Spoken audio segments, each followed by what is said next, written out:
Start. Saudi अरब के Medina में रविवार देर रात को हुई भीषण बस दुर्घटना रोंगटे खड़े कर देने वाली है। इसमें 40 से अधिक भारतीय जायरीनों की जान चली गई। यह हादसा इतना भयानक था कि बस में सवार यात्री तेल टैंकर से हुई टक्कर के बाद लगी आग में बुरी तरह जल गई। अब उनकी पहचान करना मुश्किल है। हालांकि इस हादसे के कारणों का खुलासा अभी नहीं हुआ है, लेकिन सवाल है कि विदेश में धार्मिक यात्रा पर जाने वाले लोगों की सुरक्षा का दायित्व किसका है। हादसे का तर्क जिम्मेदारियों के कई सवालों को पीछे धकेल देता है, मगर यह सच है कि धार्मिक पर्यटन से विभिन्न देश हर वर्ष अच्छी खासी कमाई करते हैं, तो फिर विदेशी श्रद्धालुओं की यात्रा को सुलभ एवं सुरक्षित बनाने की ओर उनका ध्यान क्यों नहीं जाता है। इस पर गंभीरता से विचार करने की ज़रूरत है कि विभिन्न स्तर पर बरती जाने वाली लापरवाही श्रद्धालुओं की जान पर भारी पड़ सकती है। पैरा खबरों के मुताबिक मदीना में बस दुर्घटना में जान गंवाने वाले ज़्यादातर लोग तेलंगाना के निवासी थे। ये सभी 9 नवंबर को यहाँ से उम्रा के लिए जेद्दा गए थे और उन्हें 23 नवंबर को वापस आना था। इस हादसे के बाद रियाद स्थित भारतीय दूतावास और जेद्दा में वाणिज्य दूतावास के अधिकारियों ने सक्रियता दिखाई, लेकिन यही सक्रियता अगर इन भारतीय जायरीनों के सुरक्षा बंदोबस्त को लेकर पहले दिखाई होती तो शायद इस हादसे से बचा जा सकता था। दुर्घटना के बाद सबसे बड़ी चुनौती मृतकों की पहचान को लेकर खड़ी हो गई है।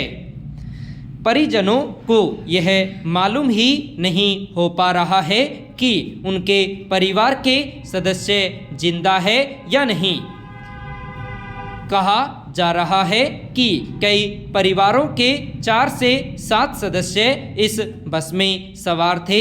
राज्य सरकार अब मृतकों के परिवार से एक व्यक्ति को सऊदी अरब भेजने की तैयारी कर रही है, ताकि शवों की पहचान कर उन्हें भारत वापस लाया जा सके। पैरा गौरतलब है कि हर साल दुनिया भर से मुस्लिम समुदाय के लाखों लोग हज यात्रा के लिए मक्का मदीना जाते हैं। सऊदी अरब की सरकार हर देश को उसकी मुस्लिम आबादी के हिसाब से एक निर्धारित हज कोटा देती है। इसी कोटे के जरिए तय होता है कि किस देश से कितने लोग इस पाक यात्रा पर जा सकते हैं। एक रपट के मुताबिक भारत से हर वर्ष 1.75 लाख से ज़्यादा लोग हज पर जाते हैं। इसी तरह उम्रा के लिए भी हर वर्ष यहाँ से हजारों लोग मक्का मदीना जाते हैं।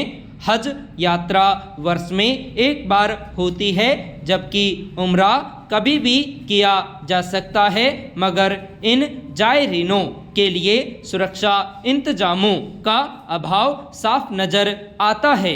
न तो उनकी यात्रा के लिए कोई विशेष सड़क मार्ग चिन्हित किया जाता है और न ही रास्ते में उनके ठहरने की माकूल व्यवस्था होती है। कायदे से यह भारतीय अधिकारियों की भी जिम्मेदारी है कि वे अपने देश के नागरिकों की धार्मिक यात्रा को सुरक्षित बनाने के लिए सऊदी अरब के संबंधित प्राधिकारियों से नियमित संपर्क में रहे। बहरहाल मदीना में जो हादसा हुआ है उसकी हर कोण से जांच की जानी चाहिए। दोषियों को न्याय के कटघरे में लाने के लिए दोनों देशों की सरकारों को गंभीरता दिखानी होगी। पैरा।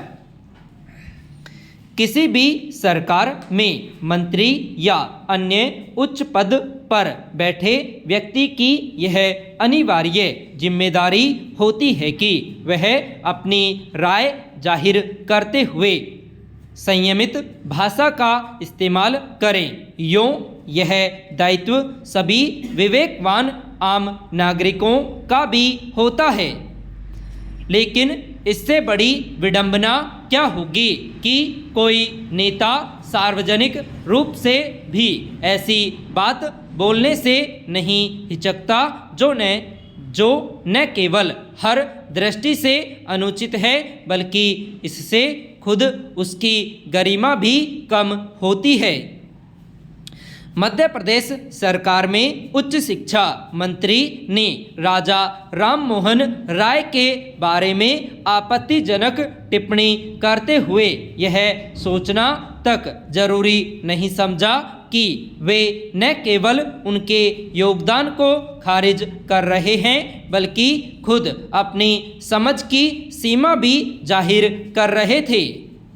राममोहन राय को देश जिस रूप में जानता रहा है उसमें स्वाभाविक ही ऐसे बयान के लिए मंत्री की तीखी आलोचना की गई।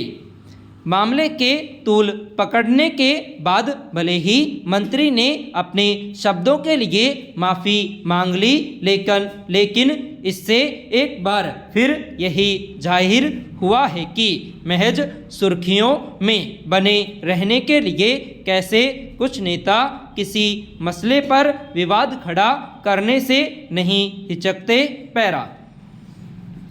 सवाल है कि राज्य सरकार में उच्च शिक्षा मंत्री के पद पर होने के बावजूद क्या उन्हें इतिहास के उस अध्याय के बारे में जानकारी नहीं थी कि राममोहन राय अपने किन योगदानों के लिए जाने जाते हैं। भारत में समाज सुधार आंदोलन में पुनर्जागरण से लेकर सती प्रथा को समाप्त कराने के लिए विख्यात राममोहन राय के बारे में एक मंत्री किसी भी स्थिति में अगर आपत्तिजनक राय जाहिर करता है तो उसे कैसे देखा जाना चाहिए? क्या यह अपने ही नायकों को अपमानित करने का प्रयास नहीं माना जाएगा? अफसोस की बात यह है कि इस तरह बिना सोचे समझे बयान देने वाले मध्य प्रदेश के उच्च शिक्षा मंत्री अकेले नहीं हैं। इस तरह बेलगाम बोल का सहारा लेकर चर्चा बटोरने वाले नेताओं को न तो अपनी और न ही अपने पद की गरिमा का ध्यान रखना जरूरी लगता है, जबकि आम जनता के मुकाबले किसी ऊंचे पद पर बैठे व्यक्ति की यह जिम्मेदारी ज़्यादा हो जाती है कि वह सार्वजनिक विचारों से एक आदर्श सामने रखे, न कि लापरवाह होकर ऐसी बातें बोले जिसके लिए उसे माफ़ी मांगनी पड़ी। पैरा। पिछले दिनों लाल किले के पास कार बम धमाके से पूरी दिल्ली दहल उठी। ऐसे में सवाल उठता है कि जब देश की राजधानी ही सुरक्षित नहीं है तो भौगोलिक रूप से सुदूर राज्यों की सुरक्षा की क्या गारंटी है? चिंता की बात यह है कि आम जनता के कर से पोषित निगरानी संस्थाएं आखिर क्या कर रही हैं?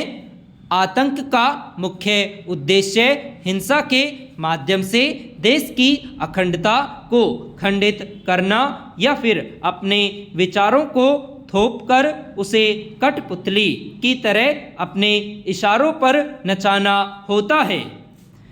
यह बेहद ही गंभीर स्थिति है। आतंकी हमले सीमा पार से और आंतरिक रूप से होते हैं। कई बार देश के भीतर छिपे हुए आतंकी संगठन हिंसा को अंजाम देते हैं। इस तरह का आंतरिक हमला सबसे खतरनाक होता है। इससे न केवल देश को बल्कि सुरक्षा एजेंसियों को भी सतर्क रहना होगा। वहीं किसी दूसरे देश से हिंसा फैलाने वाले लोग सीमा पार से हमला करते हैं, यानी हमला करने के इनके तौर तरीके में बदलाव आता रहता है। कई जगहों तक ये अपनी पहुंच बना लेते हैं। इन दोनों ही परिस्थितियों से देश को सतर्क रहना होगा। इस समय सीमा से लेकर सभी सार्वजनिक जगहों पर सचेत रहने की जरूरत है। पैरा। बिहार विधानसभा चुनावों में भाजपा नेतृत्व वाले राजग को जिताकर मतदाताओं ने जातिवाद, क्षेत्रवाद और राष्ट्रवाद जैसे प्रमुख कारकों के साथ साथ विकास के मुद्दों को भी प्राथमिकता दी है। राजग सरकार की मजबूत वापसी में मतदाताओं के एक बड़े वर्ग ने अहम भूमिका निभाई है। तेजस्वी यादव के नेतृत्व वाले गठबंधन का केवल 3 दर्जन सीटों पर सिमट जाना निराशाजनक है। इस बात से इनकार नहीं किया जा सकता कि बिहार भविष्य में आगे बढ़ेगा। विधानसभा चुनाव के नतीजों ने साबित कर दिया है कि महागठबंधन की चुनौती को ध्वस्त करने में महिला केंद्रित कल्याणकारी योजनाओं की भी भूमिका रही है। जातिगत कारकों का पुनर्संतुलन हुआ और जमीनी स्तर पर मजबूत संगठनात्मक पकड़ दिखाई दी। जनता दल और भाजपा के साझा प्रयासों से यह बड़ी जीत हासिल हुई। इस जीत के कई मायने हैं। पैरा।